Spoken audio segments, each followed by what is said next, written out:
Welcome, friends. This is Worship God, the podcast that helps worship leaders and worshipers think about gospel-shaped worship, how to lead it, how to love the church.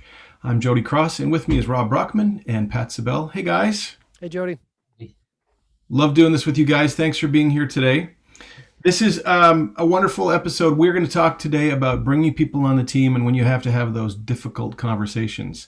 Specifically, when someone comes on the team and the answer to the question is no. Those are not easy.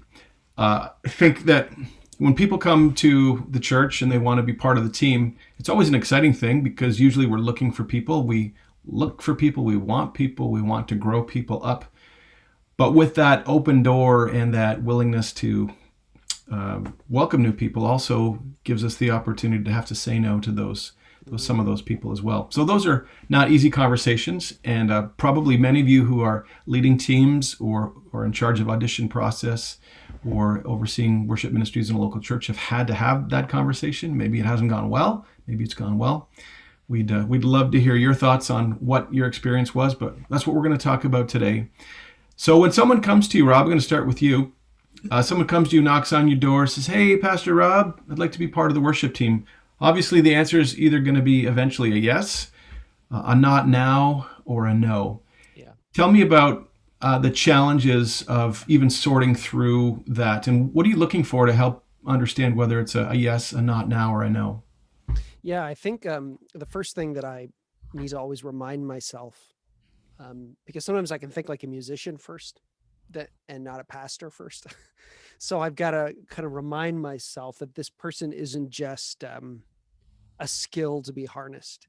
They're not just, how can I get a guitar player from this? Like, how can I just use their skills? I think of Ezekiel 34, where God is just hammering the shepherds of Israel. And it says, because they were consuming the flock, they were eating them, they were consuming the sheep for their own selfish gain. He's like, hey, you're not supposed to eat the sheep. You're supposed to guard the sheep. You're supposed to care for the sheep.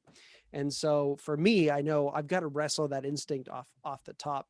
Really, ultimately, what I'm looking for is I want to identify skill, but I really want to more identify kind of spiritual, where are they at in their walk with Christ? Is there a love for a Lord there? And a heart to serve, a humility. I think those are some pretty key things. Sometimes I got a great, skillful person, but if they're lacking in those two things, I've just experienced, and I'm sure you guys have experienced over the years, just the headache that can become when somebody doesn't have a heart for Jesus and doesn't have humility, but they got talent. That can be a huge problem. And so I think that those are the key things. As I sit down with somebody and I talk to them, I'm really asking, hey, so just tell me about your walk with Jesus. Like, tell me about your relationship with the Lord. Tell me, and I'm trying to get at some of those things, some of those humility things, some of those heart things right off the bat. And if I don't see those, then I'm tempted to want to say, not yet, certainly not yet, and not drop the ball yet, like we'll talk about, just to not kind of abandon them at that point, but maybe put the hold on things and say, maybe we need to have a longer conversation if I'm not sensing that kind of love for Jesus and humility, because those are key when you're on worship. Yeah, and there are a number of categories you've just even mentioned. There's the skill piece, we call it competency, Yeah. character piece, the humility piece you talked about. Obviously, does someone know the Lord? Are their motives in the right spot because they're doing this because they want to serve and love Jesus Christ and love his people? And then what I would even add to that is the chemistry piece. Yeah. Do they get along with people? Can they work in a team? Will they submit to the leadership? And there's a lot that you're looking for to help understand whether or not this is going to be a good fit on every one of those levels. Pat, I'm going to put you on the spot here. Have you said yes to anybody in your ministry that you look back and go, you know what, that probably wasn't the best decision. I probably should have had a not now or a no. And we want names, Pat. No, I'm just kidding. I think the early days of church planting, planted a church in 1998. And, pretty much if you could hold an instrument, I was interested. And just to church planters listening, listening in right now, just a word I would say to be super cautious. Guard against your own heart and your desire to just find people because you're desperate. Because it's really easy to give someone a position. It's very difficult to take it back and to remove them from that position. And so early on, one instance, I had a guy come and played bass. He was playing bass, and I wasn't really sure about everything to do with his life, what was going on. We didn't have some of the hard conversations. And one morning he said to me, I don't think I should be playing this morning. I'm high. And so I said, yeah, that's probably a wise idea. Why don't you take a break? And anyways, that really helped me lay some really good kind of, lay some groundwork, some foundations of how we were going to do things early on. And, I think it's vitally important that when someone's coming through your door, this happens to me all the time. I'm sure it does to you guys as well. Someone's new in your church and they come up and they go, "Oh, the music was so great this morning. I'm a drummer, and I really want to come to this church. When could I play?" And typically I'll say, "Hey, what's your name?" Jack. It's so great that you are here this morning, and you're so great that you're a drummer. And oh my, I always need drummers. But I said, I'll say something like this. I'm more concerned with the process than I am in making you a drummer, because James 3:1 tells me that because I'm a pastor, there's a stricter judgment coming to me. And I want to care for your soul more than I said, there's a lot of churches where you could go tomorrow and they would probably put you on the worship team and let you drum right away. But here I want to start with caring for you and getting to know you and make sure. So there's a process. We do the new members class. We walk through them with that. The things that we do to make sure by the time Jack actually auditions and gets on the worship team, there's a real sense where I know Jack. I've walked with Jack. I've gone for coffee 3 or 4 times with Jack, and I know Jack loves Jesus and he's going to be a great contributor on the team. That took a few of those early days of letting the guy be stoned playing bass guitar to get to that place. But I would say to the small church, just be careful. You're desperate. You need musicians, but be wise in the way that, and sometimes saying no is the best thing you can do. Rob, in your setting, do you have a formalized audition process?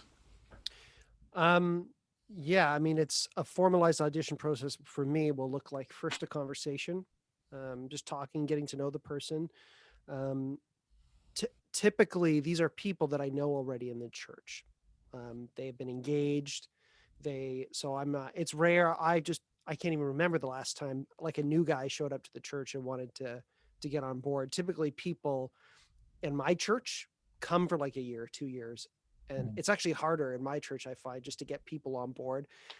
That's just our culture. So typically I'm hunting after people. And at that point, one of the things that I have is I'd like to see them in small group. I'd like to see them part of a confessing body of believers centered around the word. And so to me, I will go through, I'll ensure that some of these blocks are in place. And if I'm not ready to incorporate that person on the team, well, they're in a prime position. Either if they haven't been in a small group, I'll tell them, look, you got to be in a small group if you want to serve. Let's get you in a group. And then there's a place for me to keep an eye on them, watch them grow and see them mature. Or if I don't feel like they're ready and there's some heart issues, well, them being in a group where they're in the scriptures daily with other believers is the best place for them. And so, and then, yeah, like I do the same thing. So if it's standardized, I do the same thing. That I like doing each time, but it's not like it's not written down somewhere, but it's how I do things, and we just have a standard of how we expect people to live. They're in the Word, they're in small group, they're living as examples, and then I would consider them for the team. Okay, so I think we've all said yes when we should have said no. We've all gone too fast when we should have been slower and more methodical. And we've lived to learn the hard way what not to do. So we find ourselves in a place where we've got somebody, and either there's a character piece that's missing, a competency piece that's missing, something that we've determined objectively. It's also a subjective thing sometimes. It's, sensing the heart. Sometimes those things are harder to discern, but you can discern them. So you've come to the spot where you, as a leader in a church, are convinced that you should say no to this person. So let's talk about that. That's what we want to get down to today. Something's happened. Someone said, I want to do this. We've talked about the fact you brought out from Ezekiel 34, just this whole idea of love, that the process of discipling their soul and guiding their journey is more important than whether they are on the team or not. And that probably for a lot of people is going to be a very different discussion, because they're coming on thinking, I want to play guitar. Will they let me on? I'm thinking, how's God gifted you? Where are you at spiritually? And how can we help you in your journey of discipleship to be faithful to the Lord and faithful to use your gifting? That's what I'm thinking. So let's talk about how we approach these hard conversations, the methodology of it, some of the words, because probably there's somebody watching that wishes they could have had this information, or maybe they've got a conversation coming up. How do you say no? Pat. Oh, oh man. I mean, I think again, it's laying good foundations. Typically my worship teams in my churches, and this wasn't original to me. It was original to a guy named John Payne, a friend of mine in the States, who worked with myself and Bob Coughlin. But John Payne at his church in Arizona used to fire his entire worship team annually. And so every year at a certain date, they would get an email saying, in 2 weeks, you're officially no longer a part of the worship team. And then you basically need to pray for the next couple of weeks. I'll play acoustic guitar on Sunday, and then you can send me email, meet me for coffee, and just say, hey, and the reason why he did, there's a couple of reasons. I think fresh faith is vitally important.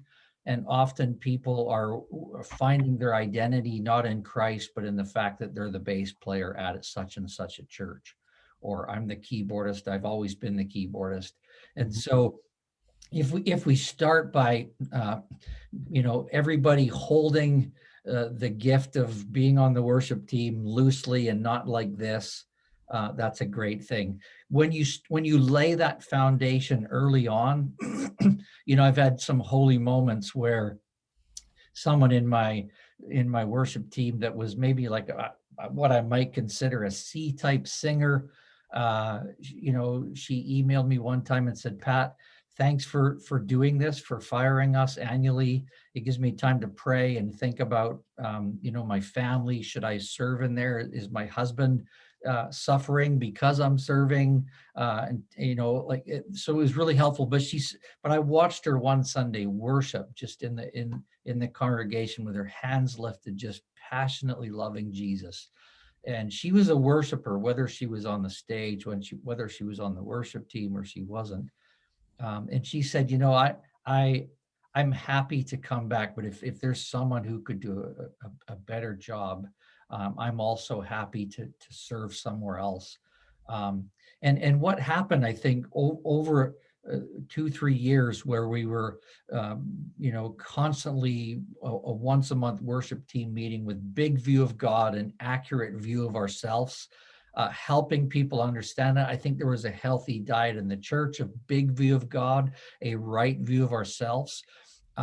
So helping people long before we ever get to that, they ever get to us for an audition, to already have their heart postured and ready to not think necessarily that, oh, my identity's wrapped up in this. Because saying no to somebody who really, really is convinced that they should be on the team is the difficulty. But where did that really, really being convinced that they should be on the team come from? And Jesus is after our hearts. That's what he's after. And so sometimes he's going to use things to bring us to that place. And they're never easy conversations. Matter of fact, they're always difficult conversations.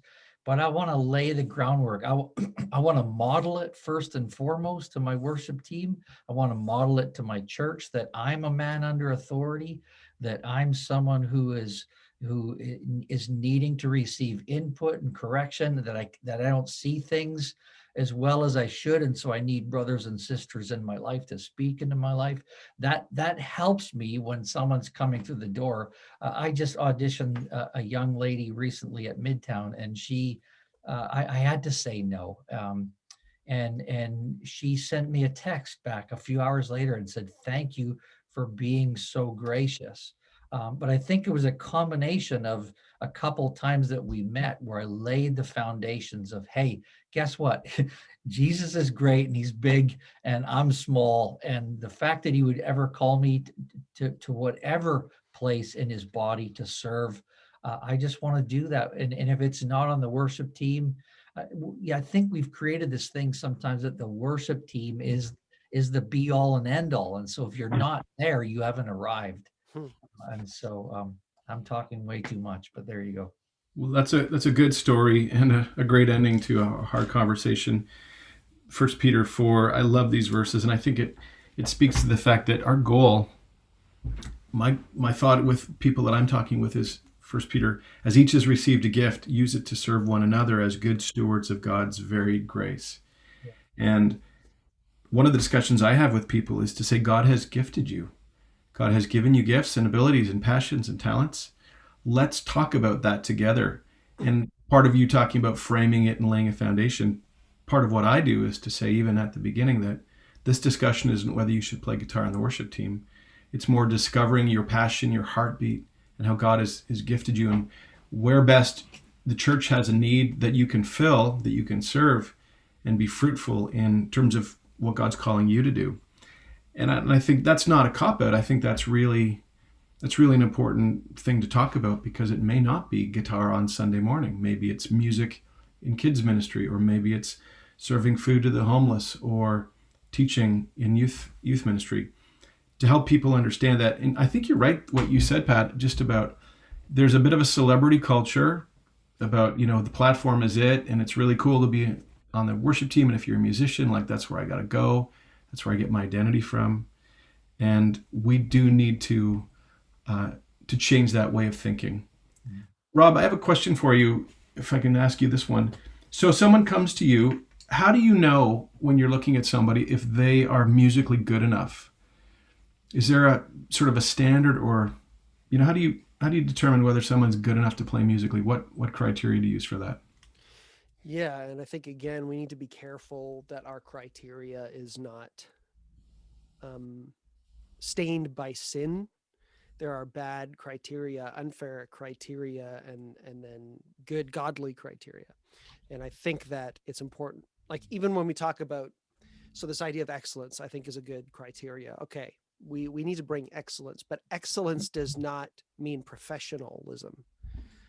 Excellence simply means, am I bringing everything that I can within my ability and my abilities to grow, and am I doing everything that I can to serve the Lord, to do everything unto the Lord? And so, is my heart going to be all this in this? Am I going to do my best before God? And if somebody is bringing their heart, they love Jesus, they're bringing their best, and maybe they're just not as clean on some of their riffs now, and maybe, hey, you guys may even disagree with me on this. This is where I stand. I'm willing to take somebody who's a bit less proficient and to incorporate them, maybe put them on, well, let's say we're talking about a guitarist. Okay, maybe we'll hold off on the riffs for now, but I'm going to have you doing some more simple kind of background chording that can really help flesh out the song. I got to start being creative. If somebody if the Lord has given me a resource for his church, I don't want to just be very quick to dismiss them because they're not quite professional sounding. Like, I think of 1 Corinthians 12:7, where it says, to each is given a manifestation of the Spirit. Why? For the common good, right? Greg Ogden, in his book Unfinished Business, it's actually a really good book about this. It's about returning the ministry to the people of God. Says this: gifts are communal property. they're given to be given away. And part of my responsibility before God, like Pat was talking about, is that if this person has gifts that the Lord wants to use in his church, and I strong arm them because I just have personal preferences and I'm not ultimately concerned about them using their gifts to serve the body, then I'm actually kind of withholding good. I'm withholding good from the common good because of that. So I really need to make sure that my standards are not so lofty that only paid musicians can accomplish them. I also like saying no isn't the hardest thing in this conversation, I find. Like a lot of people just want an easy, well, how do I say no to somebody? Like you said, Pat, it's going to be hard. Look, you're a leader. This is your role. It's going to be hard to do that. I think what's harder is taking somebody who's not quite there and then discipling, walking alongside them, being willing to help them grow. That's way more exertion than having just one conversation and telling somebody, I don't really think you're there yet. Let's revisit this in 6 months, do this. I find that kind of easy. What's a lot harder is to walk alongside people and to be willing to adapt because this person has a gift that God has given for the church. And so that's where I need to just kind of check myself and go, hey, if they can't do what the album does, then they're not going to cut it. It's like, well, maybe I need to evaluate my standards and make sure that they're godly things, godly standards. I don't know what you guys think about that. Maybe you disagree, but I would tend to, if the person's got the heart and got the passion, but the skills a little lacking, the desire for excellence is there, but maybe the professionalism isn't there. I think I'm more inclined to want to work with them and adjust my standards to an extent because of the common good. Yeah, you've got my vote on that. I completely concur. Right, if the character piece is there, teachability is there, desire is there, the skill can be improved upon. I think that's you've got the right things to build on. One of the things I've used before as a standard is to say that someone who wants to play needs to play at the level the team is playing at or higher. If they're not playing at the level of the team, generally, if you don't know your chords or if you're not able to keep rhythm on drums or keep timing, then that's not going to be helpful for you as an individual. It's not going to be helpful for the team. You're not adding.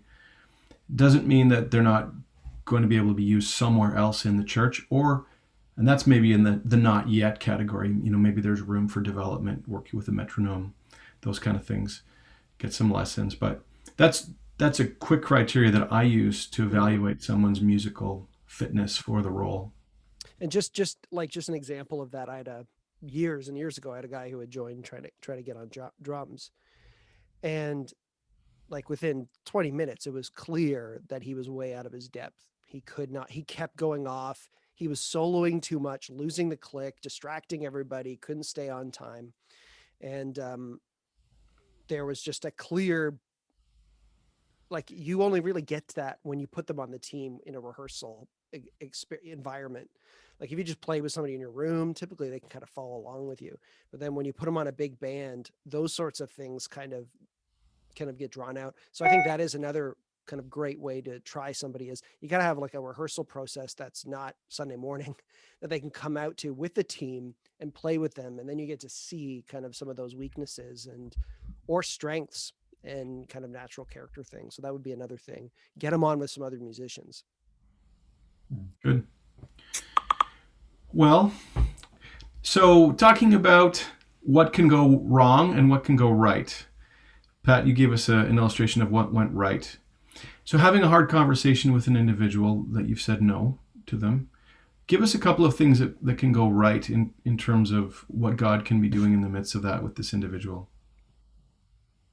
Well, if we believe Romans 8:28, we know that God is always working all things for our good and for his glory. And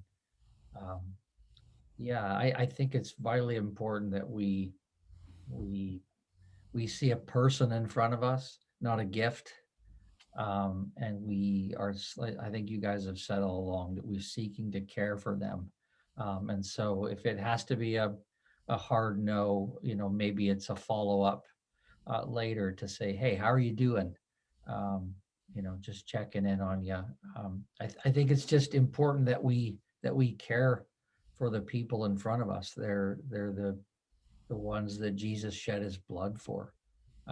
And so this is so much more than an audition. It's so much more than, um, getting people on the worship team.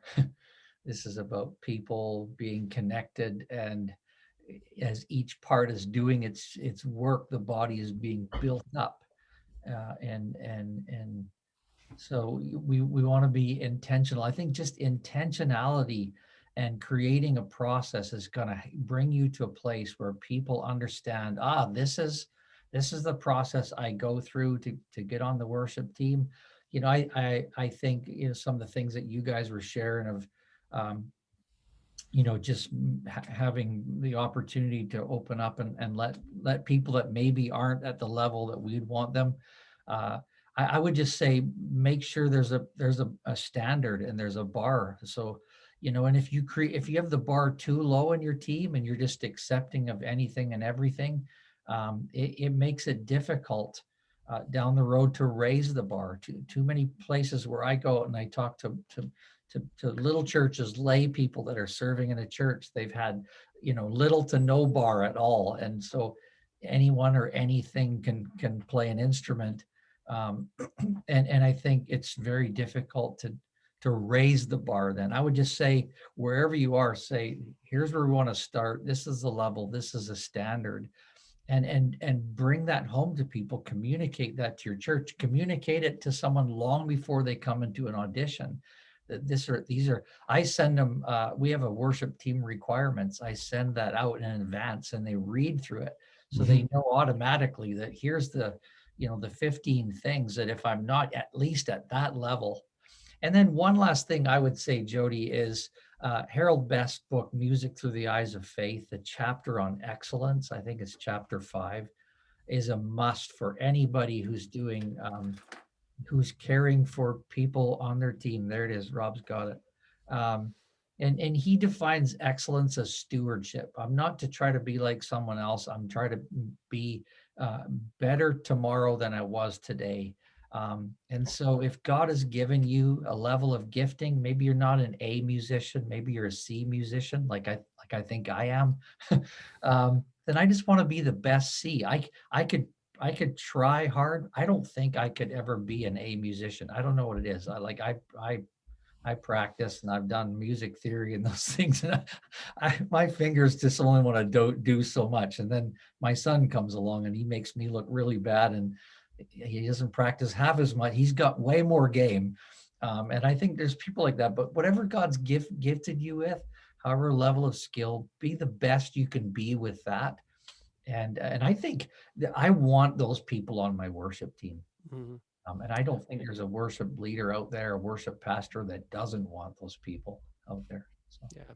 I think one thing I would also add maybe to this is the role of gentleness and kindness. Again, I think we hit on it earlier in those conversations, but especially in roles where we're very much focused on a production, I think we can kind of lose our bedside manner, our tact. And, I think as a shepherd, there's a model in scripture. I was reading Isaiah 40:11, which says, he will tend his flock like a shepherd. He will gather the lambs into his arms. He will carry them into his bosom and gently lead those that are with his young. There's a tenderness and a gentleness that we need to have with everyone. And I think we need to keep that in mind.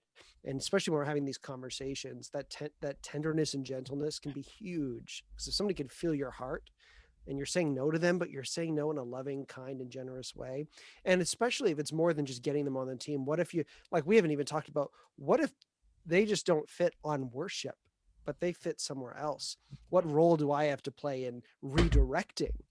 And I think there's it's not just that we, I think there are a few things that we need to do. We need to kind of rescue sheep. We need to pluck them out of their pride if they have some, and we got to go, maybe you shouldn't be on the team. I got to rescue you from this. Maybe we need to raise up. We need to train, equip, but sometimes we need to redirect. And we just got to kind of hand them over. You'd make a great, this person, or we get a ministry here for you. And that kind of kindness and gentleness and leadership, I think, is essential for that in this as well.